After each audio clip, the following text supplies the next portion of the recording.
ओम ओम सभी को नमस्ते। ओम का उच्चारण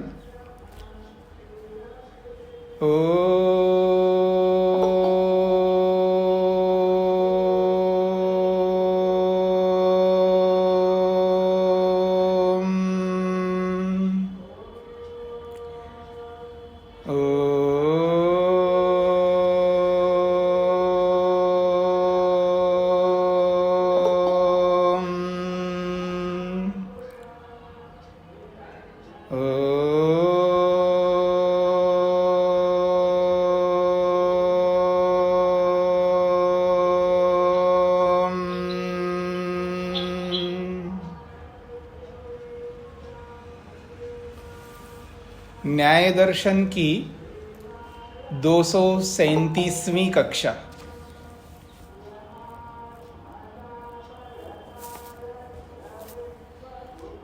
चौथे अध्याय के प्रथम आहनिक के 59वें और 60वें सूत्रों को लेकर के हम विचार कर रहे हैं।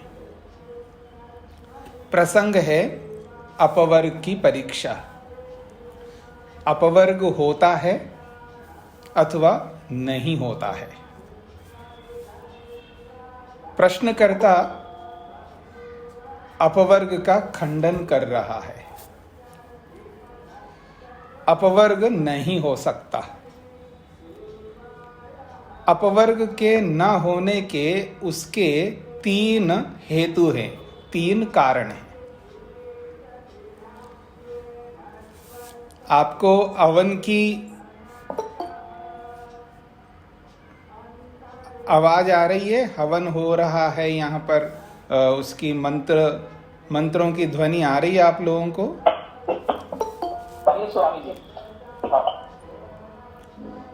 जी।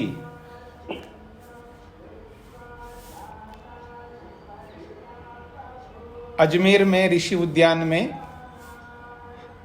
मैं अभी हूं, तो यहाँ पर इस समय हवन चल रहा है, तो उसकी ध्वनि आ रही है। तो आइए अपवर्ग न होने के 3 कारण प्रस्तुत किए हैं। अनुबंध कहते हैं संबंध। ऋण अनुबंधात, ये अनुबंध शब्द जो है ये तीनों के साथ जुड़ता है। सूत्र में जो अनुबंध शब्द है, ऋण अनुबंधात, क्लेश अनुबंधात, प्रवृत्ति अनुबंधात। ये जैसा कि पहले आपको संकेत किया था, सूत्र में कुछ ऐसे शब्द होते हैं जो सूत्र बनाने के नियम को वो कहते हैं कि ये शब्द किसके साथ जुड़ता है और किसके साथ नहीं जुड़ता है। ये व्याकरणीय नियम हैं, छंद के नियम हैं, भाषा शास्त्र के नियम हैं। तो अनुबंध शब्द जो है वो तीनों के साथ जुड़ता है, ऋण के साथ, क्लेश के साथ और प्रवृत्ति के साथ। तो कहते हैं ऋणानुबंधात का अर्थ है ऋण का संबंध होने से। अब ये प्रसंग मनुष्यों का ही चल रहा है, तो प्रत्येक मनुष्य के साथ ऋण का संबंध होने से अपवर्ग नहीं हो सकता, क्योंकि ऋणों को चुकाते चुकाते अपवर्ग को पाने का अवसर नहीं आ सकता। ये प्रश्नकर्ता का कहना है। तो ऋणों का संबंध होने से ये पहला हेतु है उसका। दूसरा हेतु है क्लेशानुबंधात। क्लेश एक स्वाभाविक है कि प्रत्येक व्यक्ति में काम, क्रोध, लोभ, मोह, ईर्ष्या, अहंकार ये स्वाभाविक रूप से रहते हैं।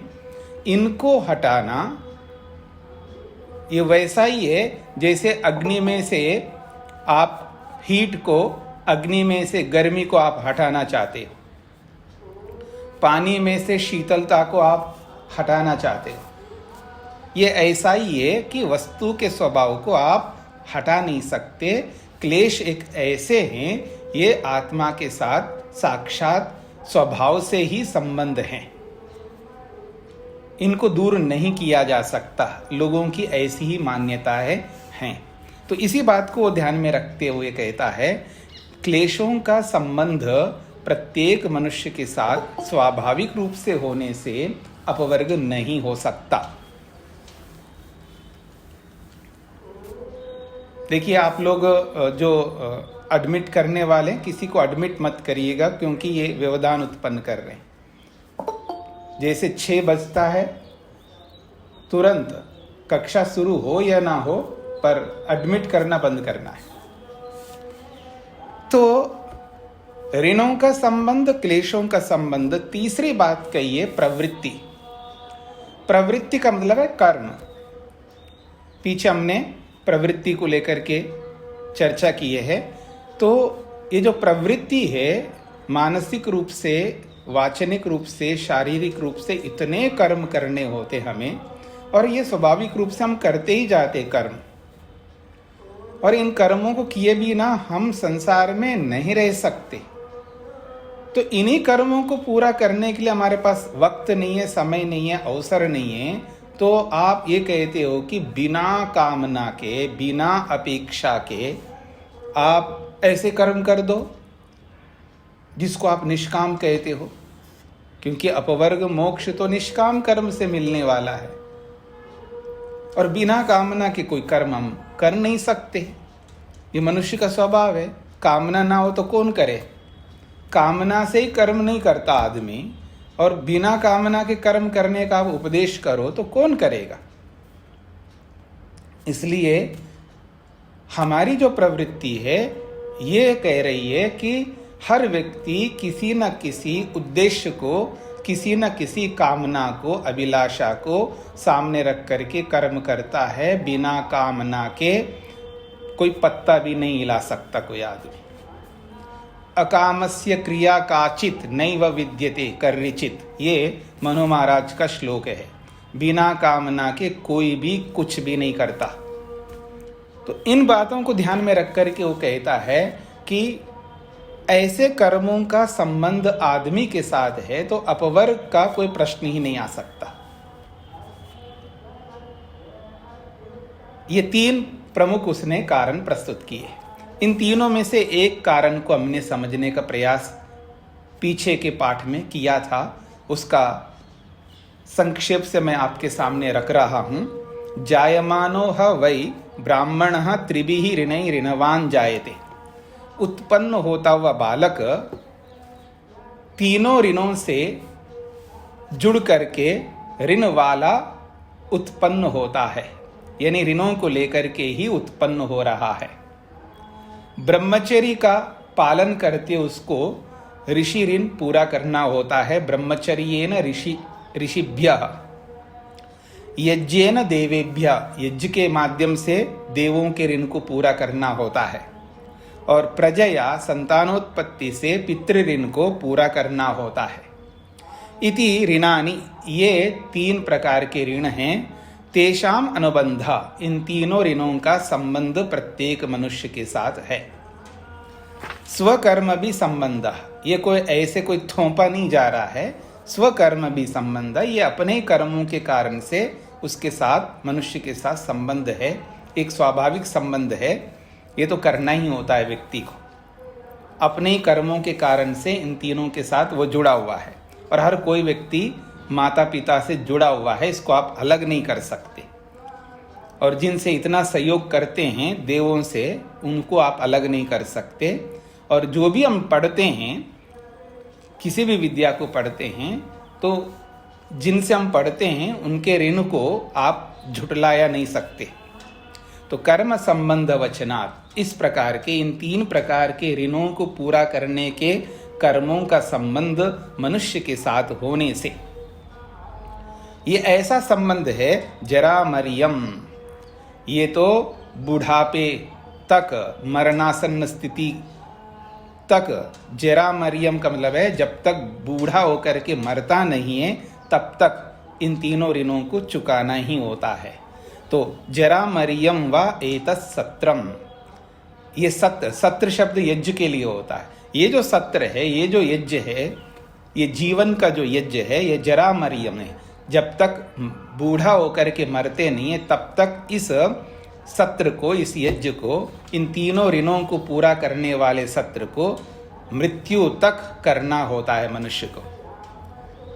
यद अग्निहोत्रम, उसमें से इस सत्र में क्या क्या करने होते हैं उसके कुछ उदाहरण दिया है, जो कि अग्निहोत्र है। और वो भी अग्निहोत्र अलग अलग प्रकार के होते हैं। दर्शेष्टि होती है, पूर्णमासेष्टि होती है।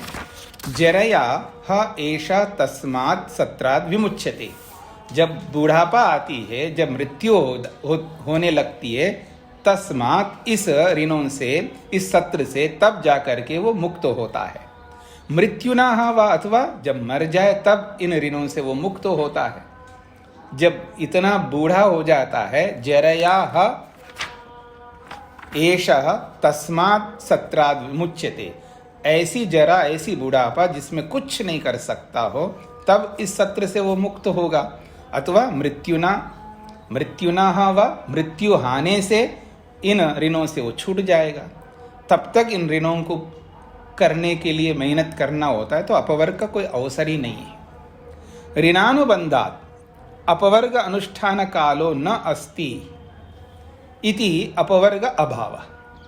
तो ऋणानुबंधात्, इन तीनों ऋणों का संबंध मनुष्य के साथ होने से अपवर्ग अनुष्ठान काला, अपवर्ग को करने के लिए यानी मोक्ष को पाने के लिए जो कर्मों का अनुष्ठान हमें करना है, उसके लिए समय, काल, समय ही नास्ति, नहीं है।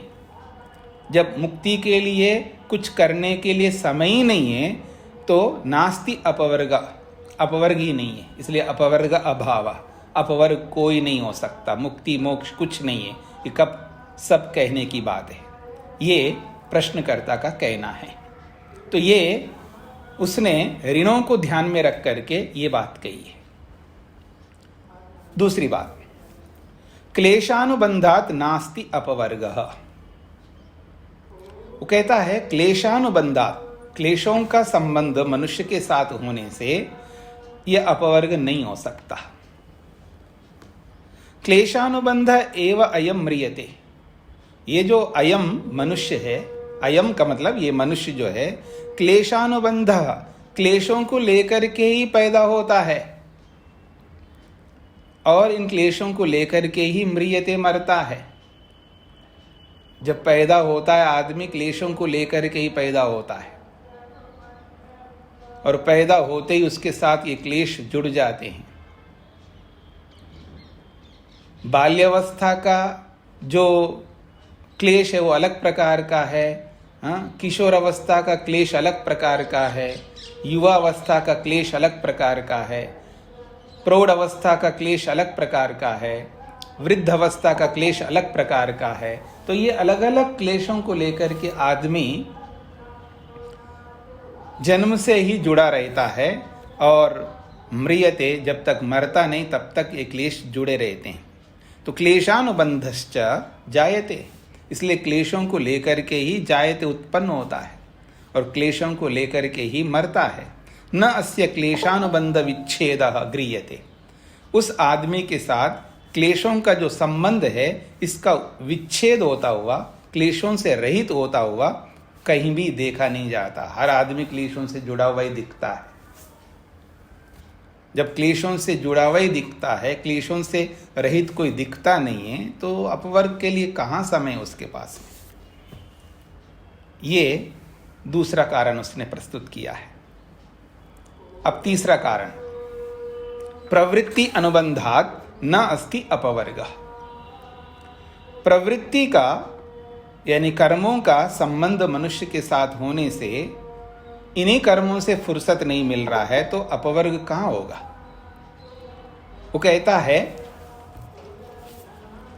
जन्म प्रवृत्ति अयम यावत् प्रायणम। जन्म प्रवृत्ति का मतलब जब से जन्म होता है तब से लेकर के, अयम ये मनुष्य, यावत् प्रायणम जब तक मृत्यु नहीं होती है। जन्म प्रवृत्ति अयम मनुष्य यावत् प्रायणम, जन्म से लेकर के ये मनुष्य जब तक मृत्यु नहीं होती है तब तक क्या करता है, वाक् बुद्धि शरीर आरंभेन अविमुक्तः गृह्यते। वाक् का मतलब वाणी, बुद्धि का मतलब मन, और शरीर का मतलब शरीर। तो वाणी से, मन से और शरीर से। तो वाक बुद्धि शरीर आरंभेना, वाणी मन और शरीर रूपी क्रियाओं से अविमुक्त गृह्यते, इनसे रहित कोई दिखता ही नहीं। बचपन से आदमी वाणी से, मन से, शरीर से कर्मों को करता ही जाता है। इन कर्मों से रहित किसी आदमी को देखा नहीं जाता है। तत्र यद उक्तम, और वहां जो आपने बोला है, इस सिद्धांति के ऊपर आरोप दिखा रहा है प्रश्नकर्ता। आपने पहले अध्याय में दूसरे सूत्र, पहले अध्याय के प्रथम आन्निक के दूसरे सूत्र में आपने जो बात कही है, दुख, जन्म, प्रवृत्ति, दोष, मिथ्या ज्ञानानाम उत्तरोत्तर अपाये तदनंतर अपायाद अपवर्ग इति, ये जो आपने बोला है तद अनुपन्नम, ये सिद्धि नहीं हो सकता। ये 3 कारण दिखाए ना यहां पर। पहला कारण है ऋणों के संबंध से, क्लेशों के संबंध से दूसरा कारण, और कर्मों के संबंध से। इन तीनों कारणों से मनुष्य जुड़ा हुआ होने से इन तीनों को पूरा करते करते उसका जीवन ही इतिश्री होता है। और आप कह रहे हो कि मिथ्या ज्ञान हटेगा, फिर उसके बाद दोष हटेंगे, दोष हट जाएगा तो प्रवृत्ति हटेगी, प्रवृत्ति हटेगी तो जन्म हटेगा, जन्म हटेगा तो दुख हटेगा, फिर उसके बाद मुक्ति होगी, अपवर्ग होगा। ये सिद्धि नहीं होगा। आपने वहाँ जो एक कथन किया है, ऐसा ऐसा करने से मुक्ति होती है, इस कथन की, इस उपदेश का कोई औचित्य नहीं है, इसकी सिद्धि नहीं हो सकती। क्यों? ये 3 कारण है, ये प्रश्नकर्ता का कहना है। तीनों प्रश्न स्पष्ट हो गए जी। अब इसका समाधान करेंगे सिद्धांती। ये तो प्रश्नकर्ता की ओर से अपनी बात रखा है उसने। अब एक एक करके सिद्धांती उत्तरकर्ता इन तीनों का उत्तर प्रदान करेंगे। अत्र अभिधीयते, अब यहां पर उत्तर दिया जाता है।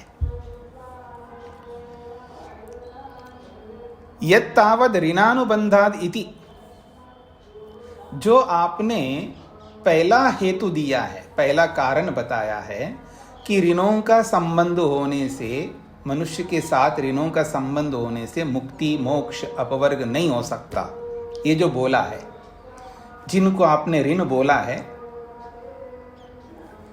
आखिर वो ऋण समझते हो क्या होता है? ये सिद्धांती कह रहे हैं। वो कह रहे हैं सिद्धांती, ऋणई इव ऋणई इति,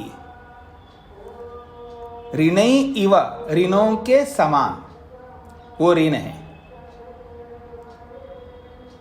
ऋण जैसे हैं, ऋण नहीं है, याद रखना। ऋणों जैसे, यानी ऋण जैसे होते हैं, उस जैसे हैं। एक होता है ऋण, वास्तव में वो ऋण नहीं है, ऋण जैसे हैं वो। ऋणई इव ऋणई, ऋणों के समान वो ऋण है। इस बात को समझने का प्रयत्न करना। ये जो ऋषि ऋण, देव ऋण और पितृ ऋण जो बोला जाता है, वास्तव में ये ऋण वैसे ऋण नहीं है, ऋणों के समान है। जैसे मैं आपको बोलूं, ये कोयल के समान है, इसका क्या मतलब होता है? कोयल जैसा है, कोयल नहीं है। कोयल के समान है, इसका क्या अर्थ होता है? कोयल जैसा है, ना कि कोयल है। तो ऐसे ही ऋणों के समान हैं, इसका क्या मतलब होता है? ऋण जैसे हैं, ऋण नहीं है। इस बात को समझने का प्रयत्न करना।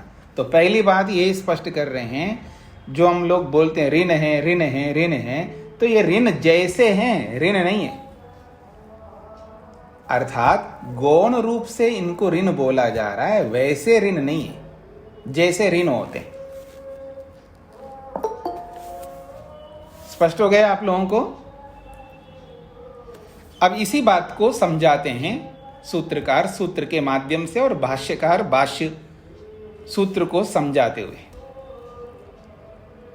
प्रधान शब्द अनुपत्ते गुण शब्देन अनुवादो निंदा प्रशंसोपपत्ते। देखिए कितना परेशान कर रहे हैं ये जुड़ने वाले, लगातार बार बार एडमिट करने के लिए आ रहे हैं। आपको भी व्यवधान होता है, मेरे को भी तो व्यवधान होगा ही। समय पर आते नहीं और बाद में आके परेशान करते रहते हैं।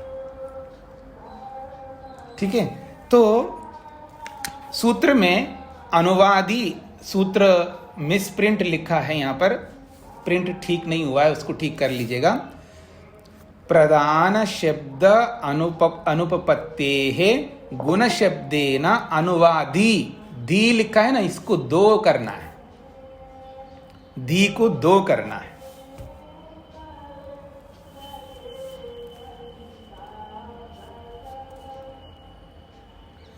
तो प्रधान शब्दानुपत्तेर गुण शब्देनानुवादो निंदा प्रशंसोपपत्ते।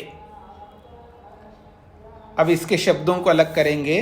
प्रधान शब्द अनुपपत्ते, प्रधान शब्द अनुपपत्ते गुण शब्देन अनुवादः, संधि विच्छेद करेंगे तो दो को विसर्ग हो जाएगा, अनुवादः निंदा प्रशंसोपपत्ते है, ऐसा सूत्र के शब्द हैं। कहते हैं प्रधान शब्द अनुपत्ति। पिछले पाठ में मैंने आपके सामने स्पष्ट किया था, बहुत से ऐसे शब्द होते हैं, आप यूं भी कह सकते प्राय शब्द ऐसे होते हैं, उन शब्दों के मुख्य अर्थ भी होते हैं और गौण अर्थ भी होते हैं। जैसा कि मैंने आपको उदाहरण दिया है कि गधा शब्द बोलो आप, बंदर शब्द बोलो आप, कोई भी शब्द आप बोलिए, उसका मुख्य अर्थ भी होता है और गौण अर्थ भी होता है। यह वक्ता के प्रस्तुतिकरण के ऊपर निर्भर करता है। तो कहते हैं प्रधान शब्द अनुपत्ति, जब कोई व्यक्ति किसी शब्द का प्रयोग करता है तो उसमें प्रधान का अर्थ होता है मुख्य। मुख्य शब्द का मुख्य अर्थ सिद्ध ना होने पर, या शब्द का मुख्य अर्थ सिद्ध ना होने से प्रधान शब्द अनुपत्ति, प्रधान का अर्थ मुख्य है, शब्द का मतलब शब्द वर्ड, और अनुपत्ति का मतलब है असिद्धि से। तो शब्द का मुख्य अर्थ सिद्ध ना होने से गुण शब्देन अनुवाद, गुण का अर्थ होता है यहां पर गौण, तो गौण शब्द से कथन किया जाता है। अनुवाद का मतलब है कथन। मुख्य शब्द का मुख्य अर्थ सिद्ध ना होने से गौण शब्द से कथन किया जाता है। ये हो गया प्रधान शब्द अनुपत्ते गुण शब्देन अनुवादः, इसका अर्थ है जब कोई शब्द का उच्चारण आप करते हैं, उस शब्द को सुनकर के जो अर्थ लिया जाता है वो अर्थ मुख्य अर्थ ना हो सकता हो, यानी उस कथन में मुख्य अर्थ नहीं लिया जाने की स्थिति आती हो, तो वहां पर गौण अर्थ लिया जाता है। ये इसका अभिप्राय है।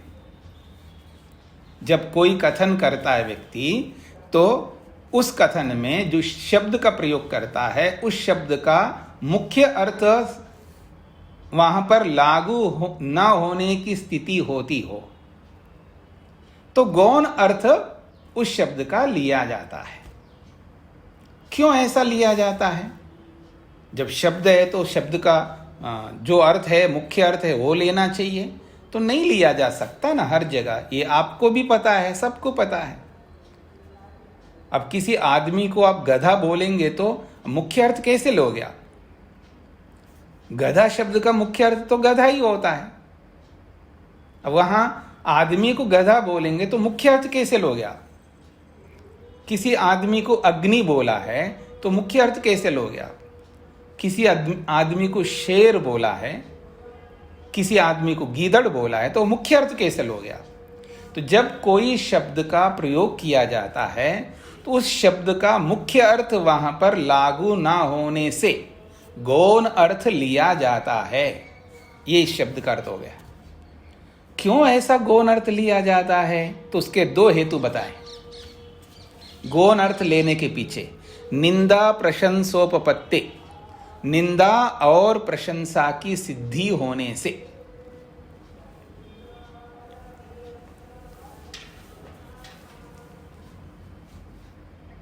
तो दो हेतु दिए हैं निंदा और प्रशंसा की सिद्धि होने से।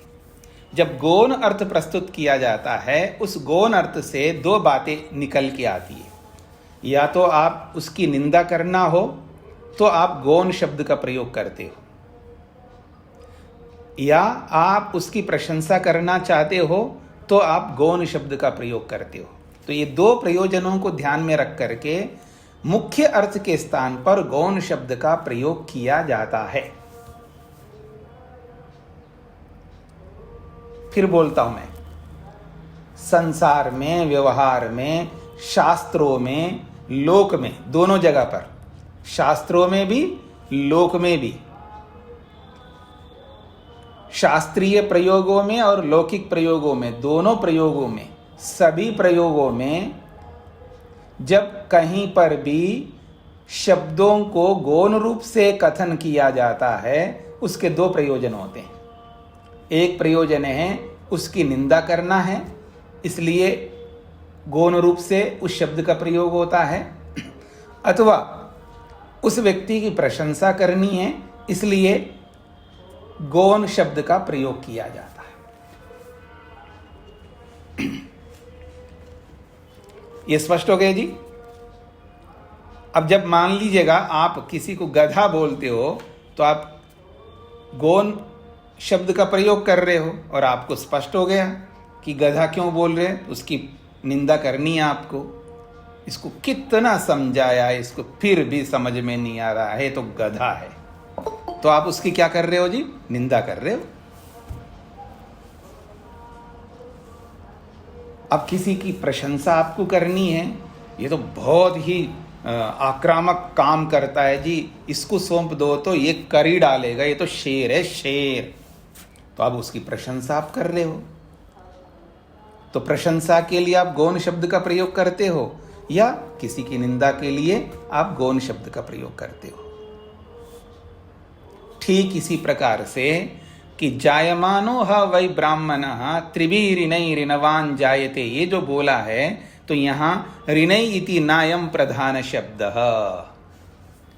ये जो ऋणैः शब्द आया है, ये ऋणैः शब्द प्रधान अर्थ को नहीं कहता है, यानी गौण अर्थ को कहता है। यह मुख्य अर्थ नहीं है, मुख्य अर्थ में ऋण नहीं है यहाँ पर, यह समझ लो, इसलिए परेशान नहीं होना। यत्र खलु एकः प्रत्यादेयं ददाति, ऋण का मुख्य अर्थ कैसा होता है उसको समझा रहे। ऋण का मुख्य अर्थ क्या होता है, ऋण का मतलब क्या है, उस ऋण का मुख्य अर्थ पहले बताएंगे, और फिर वो मुख्य अर्थ यहां पर घटता है तो मुख्य अर्थ होगा फिर, और मुख्य अर्थ नहीं घटेगा तो कौन सा अर्थ निकलेगा वहां पर? गौण अर्थ निकलेगा फिर। तो ये कह रहे हैं, मुख्य अर्थ को समझा रहे हैं, ऋण का मुख्य अर्थ क्या है। यत्र खलु एकः प्रत्यादेयं ददाति, एकः कोई मनुष्य, प्रत्यादेयम का मतलब है देने योग्य। जो पहले आपने किसी से पैसा लिया है, मान लीजिएगा आप में से योगेश जी के यहाँ से आपने 1 लाख रुपए ले लिया, और लेने वाले जो है मान लीजिएगा आपके बगल में जो भी बैठे हैं माता पुष्पलता जी हैं, उन्होंने 1 लाख रुपए योगेश जी से ले लिया। तो एक जो माता जी हैं प्रत्यादेयम, देने योग्य पैसे को ददाती, वो योगेश जी को दे रही है, क्योंकि उनसे लिया है तो उसको दे रही है। द्वितीयश्च, द्वितीय का मतलब है दूसरा व्यक्ति यानी योगेश जी, प्रतिदेयम गृह्णाति, प्रतिदेयम का मतलब है जो लेने योग्य, प्रतिदेयम का मतलब है जो लेने योग्य, क्योंकि उन्होंने दिया है तो वो लेने योग्य है। तो लेने योग्य धन को गृह्णाति लेते हैं। एक व्यक्ति लेने योग्य धन को ले रहा है और एक व्यक्ति देने योग्य धन को दे रहा है। तत्र अस्य दृष्टत्वात् प्रधानम ऋण शब्दः। तत्र वहीं पर ऐसे स्थलों में प्रधानम ऋण शब्दः, ये जो मुख्य ऋण शब्द का मुख्य अर्थ है, तत्र दृष्टत्वात् वहां पर देखा जाता है। तो अस्य इस शब्द का, अस्य ऋणस्य, ये जो ऋण शब्द है इस ऋण का मुख्य अर्थ वहां पर देखा जा रहा है जहां देने वाला देने योग्य धन को, क्योंकि उसने लिया है इसलिए देने योग्य, जितना लिया उतना वो लौटा रहा है, और लेने योग्य धन को देने वाला ले रहा है। वहां पर ये मुख्य अर्थ है। जो आपने दिया है वो ही वापस लौटा रहे हो, इसको वास्तव में ऋण कहते हैं। जो आपने दिया वो ही लेता है वो व्यक्ति।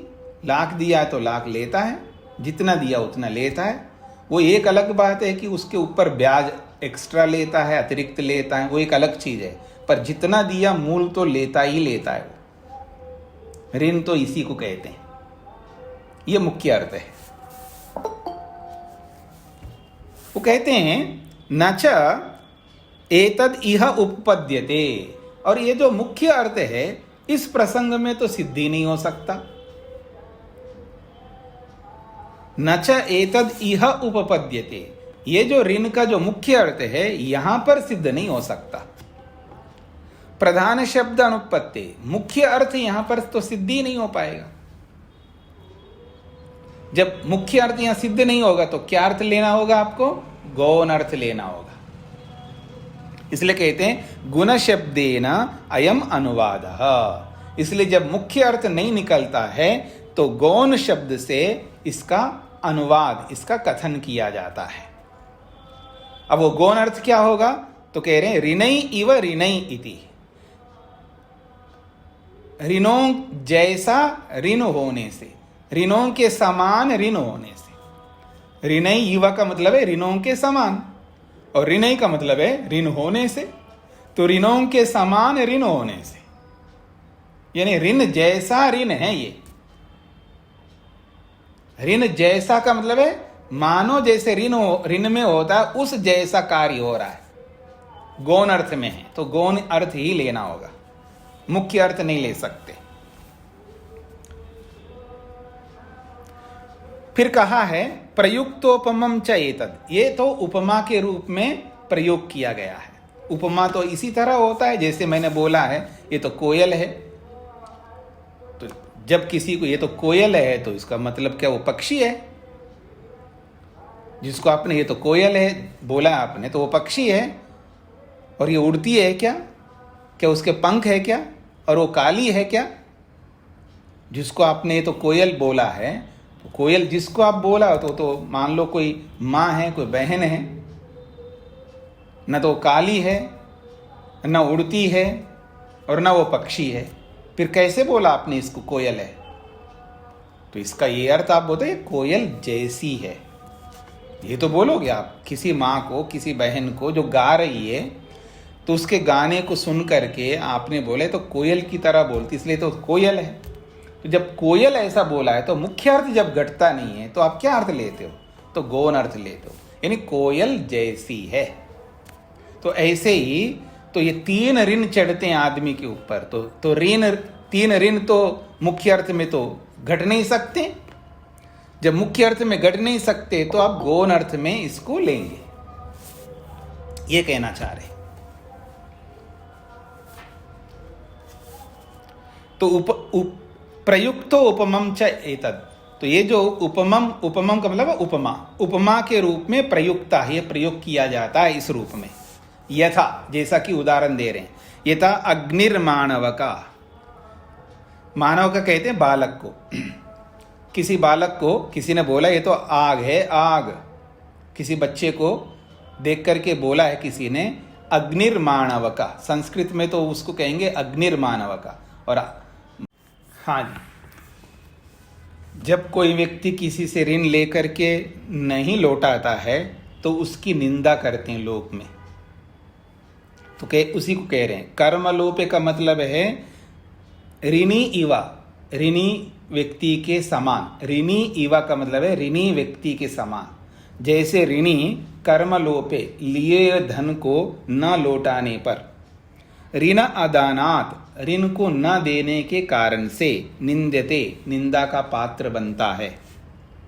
कर्मानुष्ठाने च, और जब वो कर्म करता है यानी लौटाता है तो ऋणी व, जैसे ऋण लेकर के ऋणी व्यक्ति कर्मानुष्ठाने उस ऋण को लौटाता है तो ऋण दानात ऋण वापस करने से प्रशंस्यते उसकी प्रशंसा होती है।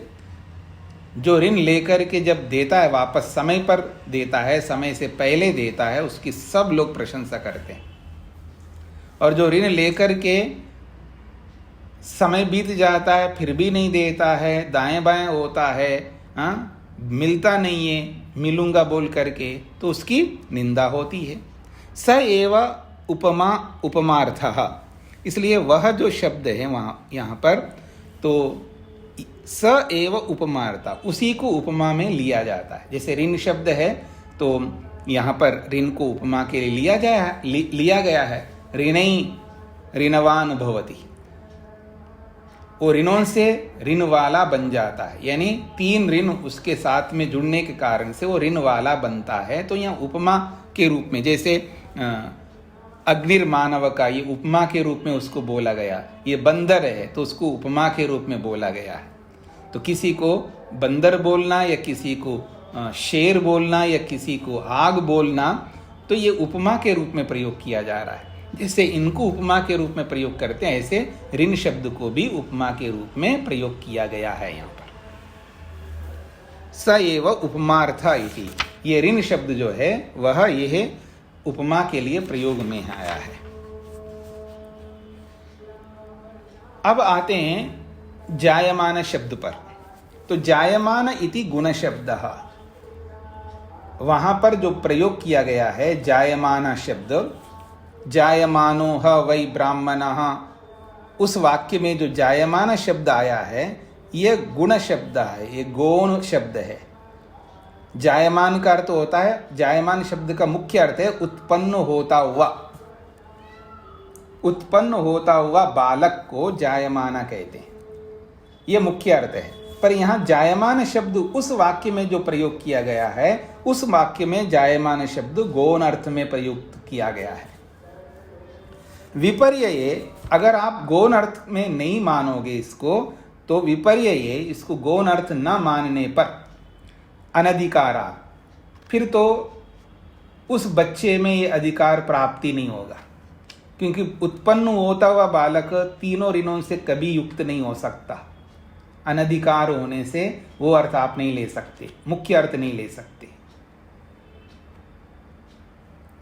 जायमानो ह वै ब्राह्मण इति च शब्दः, तो यहाँ जायमानो ह वै ब्राह्मण, ये जो शास्त्र में ये शब्द आया है, इति च शब्द, ये जो शब्द है गृहस्थ संपद्यमानो जायमानः, इस जायमान शब्द का अर्थ है गृहस्थ संपद्यमान, गृहस्थ को प्राप्त होता हुआ, यानी गृहस्थ आश्रम में प्रवेश करता हुआ 3 ऋणों से ऋण वाला बनता है, ऐसा इसका अर्थ है। तो जायमान शब्द का अर्थ है गृहस्थ में प्रवेश करता हुआ। जायमानः वै ब्राह्मण का अर्थ है गृहस्थ में प्रवेश करता हुआ ये द्विज व्यक्ति 3 ऋणों से ऋण वाला बन जाता है, ऐसा अर्थ इसका होता है। यदा अयम गृहस्थो जायते, जिस समय ये गृहस्थ में प्रवेश करता है, तदा तब कर्म भी अधिक्रियते, ये इन 3 प्रकार के कर्मों से वो अधिक्रियते जुड़ जाता है। किन किन कर्मों से जुड़ जाता है? तो कहते हैं मातृतो जायमानस्य अधिकारात्, मातृता जायमानस्य अनधिकारात्। यदि ऐसा आप नहीं मानोगे तो क्या अर्थ होगा? मातृता जायमानस्य, जो माँ से पैदा होता हुआ बच्चा है उसके लिए अधिकार ही नहीं है, क्योंकि माता से जब पैदा होने वाला बच्चे के ऊपर ये तीनों कर्म जुड़ ही नहीं सकते, इन तीनों कर्मों को वो कर ही नहीं सकता। जब तीनों कर्मों को उत्पन्न होता हुआ बालक कर नहीं सकता तो ऐसा बोलना गलत हो जाएगा। मुख्य बात समझने का प्रयत्न करिएगा। उत्पन्न होते ही बालक के साथ तीन कर्म, तीन ऋण जुड़ जाते हैं, ऐसा बोलना बिल्कुल गलत होगा, क्योंकि वो उत्पन्न होता हुआ बालक तीन ऋणों को करने के लिए कोई कर्म नहीं कर सकता। जब कर नहीं सकता तो ऐसा बोलते क्यों आप? फिर भी बोल रहे हो तो इसका यहां पर जायमाना शब्द का अर्थ वो नहीं लेना होगा आपको। अगर जायमाना शब्द का अर्थ आप उत्पन्न होता हुआ लोगे तो फिर वो तो कर ही नहीं सकता तीन ऋणों को। नहीं जी, फिर भी यहां उत्पन्न होना अर्थ ही लेना चाहिए। और इस उत्पन्न होते हुए बच्चे के ऊपर तीन ऋण जुड़ते हैं, तो ये उत्पन्न होता हुआ बच्चा कब करेगा इन कर्मों को?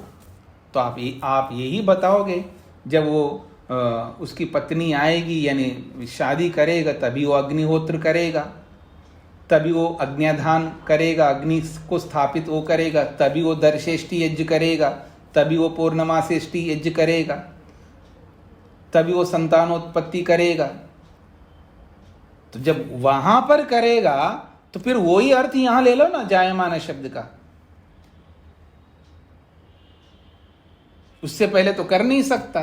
जब कर नहीं सकता है तो जायमाना शब्द का अर्थ आप उत्पन्न होता हुआ बालक अर्थ क्यों कर रहे हो फिर आप? तो इसलिए उत्पन्न होता हुआ का मतलब है यहां पर जायमान शब्द का अर्थ है गृहस्थ संपद्यमान। गृहस्थ में प्रवेश करता हुआ ब्राह्मण तीन ऋणों से ऋण वाला बन जाता है, यह अर्थ आपको करना चाहिए।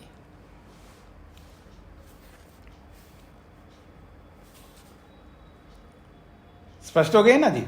और जब ये अर्थ आप करोगे तो जो गृहस्थ में प्रवेश नहीं करता है वो इन तीनों ऋणों से जुड़ नहीं सकता, क्योंकि गृहस्थ में प्रवेश करने वाले के साथ ही ऋण बताए गए, और जो गृहस्थ में प्रवेश ही नहीं करता उसके लिए तो ऋण बताया नहीं, इसलिए वो ऋणों से युक्त नहीं हो सकता। ये अर्थ यहां पर निकल के आएगा। फिर कह रहे हैं आप, यदि जायमाना का अर्थ उत्पन्न होता हुआ ही अगर आप करोगे तो यदा तो मातृता जायते कुमारः, जब माता से वो बच्चा उत्पन्न होता है, तदा उस स्थिति में कर्म भी न अधिक्रियते, वो इन तीन कर्मों से जुड़ नहीं सकता। जब जुड़ नहीं सकता है तो अर्थिनः शक्तस्य च अधिकारात्, शक्तस्य अर्थिना, समर्थ व्यक्ति को ही ऐसा अधिकार होता है, असमर्थ व्यक्ति को ऐसा अधिकार नहीं हो सकता। तो फिर आप असमर्थ व्यक्ति को ऐसा अधिकार देने का वचन कैसे बोल सकते हो जब वो शक्ति नहीं, शक्ति का मतलब समर्थ। अर्थिनः शक्तस्य अर्थात समर्थ अर्थी यानी करने वाला, अर्थिना का मतलब है प्रयोजन को करने वाला, तो प्रयोजन को करने वाला समर्थ व्यक्ति को ही ये अधिकार है। तो जब असमर्थ व्यक्ति है ये बच्चा पैदा होने वाला, उसको ऐसा क्यों बोला जा रहा है? आप ऐसा नहीं बोल सकते। इसलिए अर्थिनः कर्म भी अधिकारः, जो प्रयोजन वाला होता है यानी प्रयोजन को जो कर सकता है, उसी व्यक्ति के लिए कर्म भी अधिकार है, इन कर्मों को करने का अधिकार दिया जाता है। कर्म विदो काम संयोग स्मृते, क्योंकि जहां कर्मों का विधान करते हैं, कर्म विदो जहां भी कर्म करने का विधान किया जाता है तो वहां पर काम संयोग स्मृते, वहां कामना का संयोग बताया जाता है, यानी कोई ना कोई कामना वहां पर बताई जाती है। जब भी कर्म करने का विधान करते हैं कर्म विधो, जहां कहीं भी शास्त्र में कर्म करने का विधान जब बताते हैं तो फिर वहां कोई ना कोई काम संयोग, काम का मतलब है कामना, वहां कामना को जोड़ करके उस कर्म को बताया जाता है। जैसे अग्निहोत्रम जुहुयात, अग्निहोत्र करना चाहिए, भाई क्यों करूं? तो उसके साथ कामना को जोड़ते, स्वर्ग कामा, अगर आपको स्वर्ग की इच्छा है तो अग्निहोत्र करो। जब कर्म करने का जब जहां कहीं भी ऐसा विधान किया जाता है तो वहां पर कोई ना कोई कामना उसके साथ जोड़ करके विधान किया जाता है। एक उदाहरण है, ऐसे बहुत सारे उदाहरण हैं। ये स्वर्ग काम, अग्निहोत्रम जुहुयात् स्वर्ग काम, अग्निहोत्रम जुहुयात् ग्राम काम, अग्निहोत्रम जुहुयात् पुत्र काम, ऐसे बहुत सारी कामनाएं, ऐसे बहुत सारे अग्निहोत्र हैं। इसलिए शक्तस्य च प्रवृत्ति संभवात्, समर्थ व्यक्ति का ही कर्म में प्रवृत्ति संभव होने से, शक्त व्यक्ति समर्थ व्यक्ति ही कर्मों को करने का सामर्थ्य रखने के कारण से, शक्तस्य च प्रवृत्ति संभवात्, शक्त व्यक्ति को समर्थ व्यक्ति का ही प्रवृत्ति में संभव होने से, प्रवृत्ति का मतलब कर्म, समर्थ व्यक्ति ही कर्म करने का सामर्थ्य रखने के कारण से, शक्तस्य कर्म भी अधिकारः, समर्थ व्यक्ति के लिए ही कर्मों का अधिकार दिया जाता है। क्यों? प्रवृत्ति संभवात, उसी व्यक्ति में वो कर्म हो सकने से। शक्तः खलु विहिते कर्मणि प्रवर्तते न इतरा इति, शक्तः समर्थ, समर्थ व्यक्ति ही विहित कर्म में प्रवृत्त होता है। विहित का मतलब है जो शास्त्र ने विधान किया है कि स्वर्ग कामो यजेता, ग्राम कामो यजेता, पुत्र कामो यजेता, ऐसे जो भी विधान किए गए कर्म हैं उन कर्मों में शक्तः प्रवर्तते, समर्थ व्यक्ति प्रवृत्त होता है, न इतरा, असमर्थ व्यक्ति कभी प्रवृत्त नहीं होता। जैसे अब मैं आपको बोलता हूं, मैं आपको किसी को बोलूं आपको सोमयाग करना चाहिए, तो अब उस याग को करने में जो आप में समर्थ होगा वही आगे आएंगे, और जिनका सामर्थ्य नहीं वो चुपचाप सुनते रहेंगे, बिल्कुल आगे आता नहीं वो व्यक्ति, क्योंकि वो अपने आप को असमर्थ पाता है। स्पष्ट हो रहा है आप लोगों को? मैं एक दूसरा उदाहरण देता हूं आपको। जी वहां पर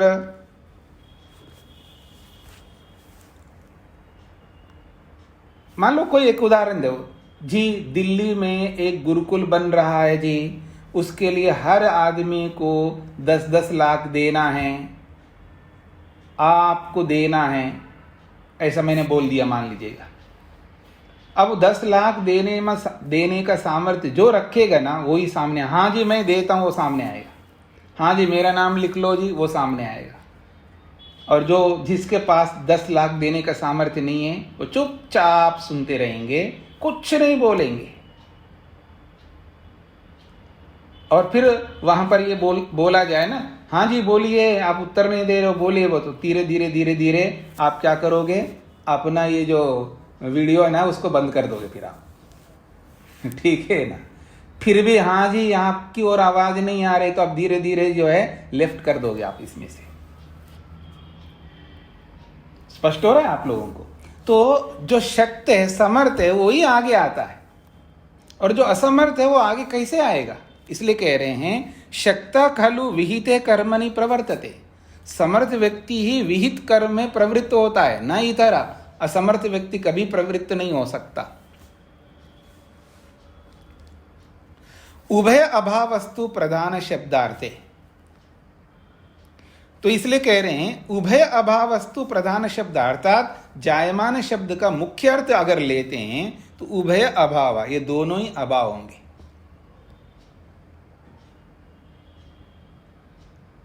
मतलब वो ऐसा कर ही नहीं सकता है। मातृतो जायमाने कुमारे उभयम, वो दोनों कौन हैं? दोनों का अभाव कैसे होगा उसी को खोल के समझा रहे हैं।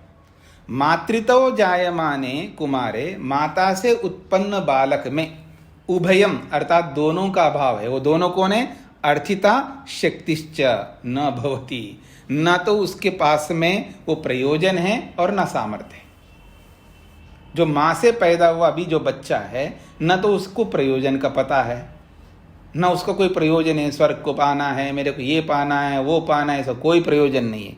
तो अर्थितः अर्थात प्रयोजन नहीं उसके अंदर, और शक्ति न सामर्थ्य उसके पास में। तो ये दोनों का अभाव है। और जब जहाँ इन दोनों का अभाव होता है वहाँ ऐसा उपदेश नहीं किया जाएगा।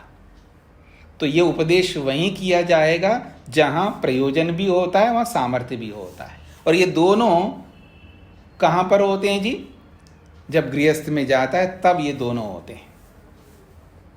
इसलिए जायमान शब्द का मुख्य अर्थ ना लेकर के जायमान शब्द का गौण अर्थ करके, वो गौण अर्थ क्या है? गृहस्थ को प्राप्त होता हुआ, गृहस्थ में प्रवेश करता हुआ तीनों ऋणों से ऋण वाला बनता है, ये अर्थ निकल के आएगा।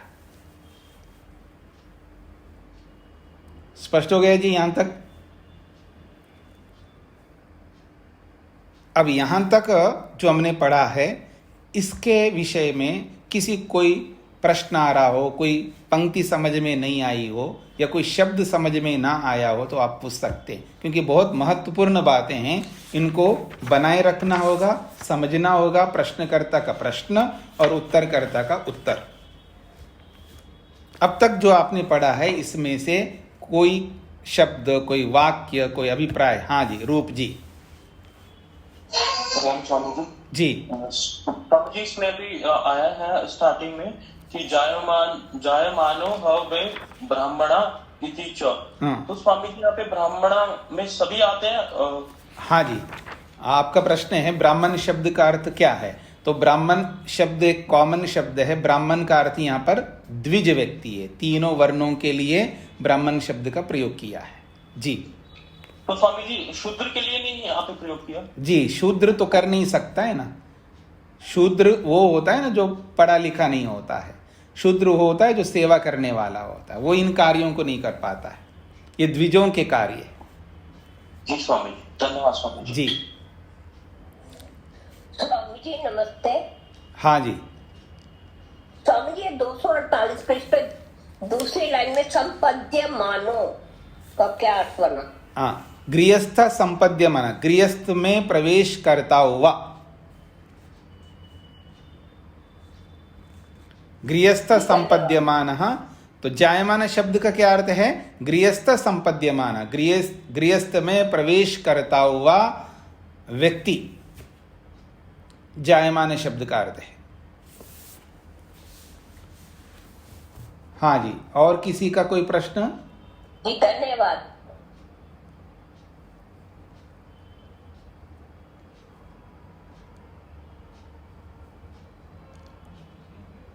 किसी को कोई प्रश्न नहीं है तो अच्छी बात है। हम फिर कल मिलते हैं, कल भी पाठ करेंगे।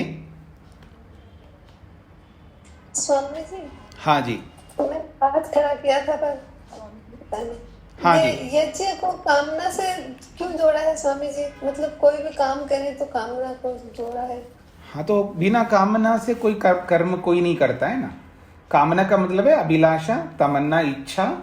मतलब किसी भी काम के पीछे हमारा कोई ना कोई उद्देश्य होता है ना। बिना उद्देश्य का कोई भी कर्म नहीं कर सकता है व्यक्ति।